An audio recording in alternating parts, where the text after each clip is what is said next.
Part 6. The Changing Face of Plagiarism.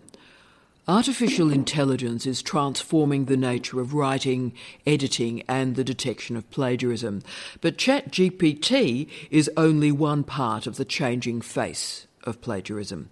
The submission process for a PhD is transforming. Your thesis is now run through text matching software. Your supervisor signs off that this thesis maintains research integrity and that plagiarism is not present. And as Dean, I go through every line of every thesis that is submitted. I'm looking, yes, at what the software has told me, but I'm also looking at your referencing style and your citation patterns. I do this because the worst thing that can happen to you during an examination is an examiner locates plagiarism in a thesis. The entire process stops, and no examination can continue until this matter has been discharged. Yes, we have had examiners claim self-plagiarism from a student. The student published a piece, a refereed article, during the candidature and then configured it in the thesis. An examiner described that as self-plagiarism. We had a student using captions taken from a table or a photograph from an article where the caption was not cited, and that was also described as plagiarism by an examiner.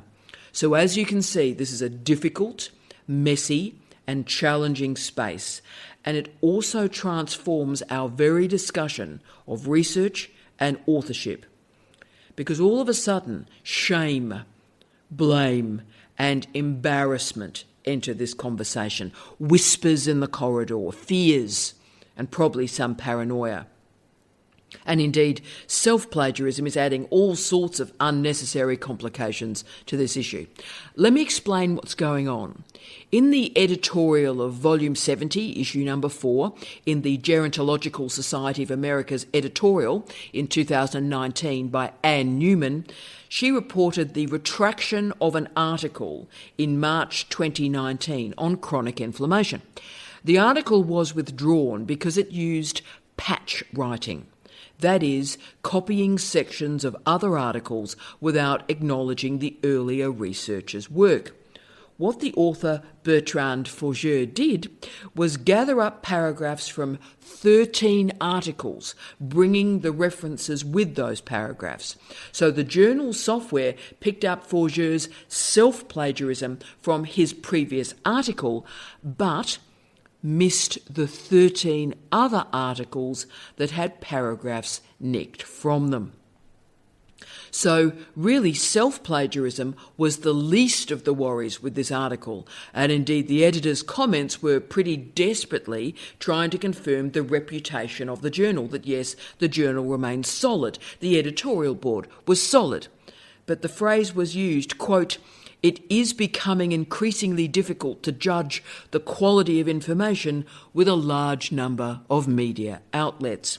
End of quote. Is that true? Well, what we're learning from this case is that plagiarism is changing and cutting and pasting is transforming into patching. So while we are reliant on software, our wetware, our information literacy skills are decentered, marginalised or ignored until a crisis emerges, like this current crisis around AI. Anne Newman, the editor of that journal, could only make the self-evident and pretty embarrassing comment that, quote, "With increasing reliance on electronic media, it is common for people to take notes using a cut and paste technique. It is very difficult to keep track of what is original writing versus copied writing." End of quote. This statement was made by a professor in the Graduate School of Public Health at the University of Pittsburgh. It is not difficult to keep track of reading, research, note-taking and writing. These are simple, basic academic skills. But what is clear is that plagiarism is changing and it is showing us new faces. Plagiarism has a history and a context and indeed a geography. The meaning of plagiarism changes through time and holds different meanings in different places. It is an historical term.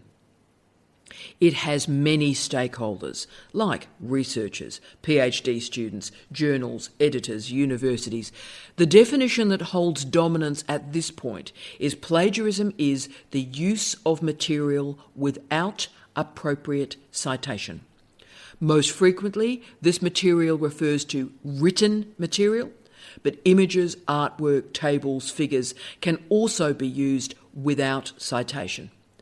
Plagiarised materials can emerge from published or unpublished sources, and when it becomes really messy is at what point does plagiarism kick in? And by that I mean, so using 4 words that are relatively common modes of expression, that's not plagiarism. But if a student dances too closely around an original text, so paraphrasing and plagiarism start to conflate, then that is the dangerous pathway. As to the appropriate scope or scale of citations or references, there really is a limit to the scale of material that can be used. So if too much of another work is used, even with references, then that can become a copyright breach. So this is about ethics, it's about law, it's about information literacy. But most importantly, I think the new face of plagiarism involves a new phrase: the plagiarism of ideas. This is the most insidious form of plagiarism. An academic attends a professional meeting, views a poster, or attends a seminar about a work in progress, and then enacts that identical experiment or works with that concept, that theory, that argument, and then publishes it, noting the quick turnaround time on many journals. This is the plagiarism of ideas. It is very, very difficult to prove. My solution, which I have enacted with my students and indeed in my own research, is to record a podcast on the research that is public, open access and can be cited. These early ideas are available and available for people to cite. For my PhD students, we do early and often podcasts for their research, and that therefore lessens the chance of the plagiarism of ideas, and if it emerges, then we can prove the dated rendering of an earlier version. Similarly, beware of patchwork or mosaic plagiarism. Now, I knew this was a thing before it had a name. I once read an article where a quarter of it was taken from one of my articles. Now, my work at that time was rare. I had created the first article in a new field. But the academic did reference my work. He put one Harvard reference at the end of 3 pages citing my article. So the challenge is the citation was there, but the inverted commas paraphrasing was very poor. This type of behaviour now has a name. It's called patchwork or mosaic paraphrasing. So you're not taking work from one source, but multiple sources, and then taking the multiple patches to create a new cloth. But no, if you're lifting work from other people like this, the multiplicity of those sources doesn't make this situation any better. This is patchwork plagiarism. So take good notes, develop your own interpretations, and always focus and write the words. Focus on what you are developing. Focus on what you believe is new, and then use explanatory footnotes. I'm a big believer in explanatory footnotes. This is that big footnote that provides evidence to make a point, and that's particularly valuable, I think, in our plagiarism discussion. Let me use an example of what I mean here. Say you're making an argument or you're presenting a key consensual point in your discipline. Now, at that point, I often place an explanatory footnote stating that this research or this idea has been developed by these specific scholars. Or I make the point that this argument I'm making in this context has been discussed in earlier stages or different contexts or different disciplines by the following scholars. And I list the references. This is valuable information, and it confirms the history of your references and the history of your ideas. And finally, remember that you are responsible for all the work in your articles, including the work produced by your co-authors. Saying you did not write that section of the article if a plagiarism issue emerges is not a justification, because all authors sign off that they are responsible for the published version. That is the Australian Code of Conduct.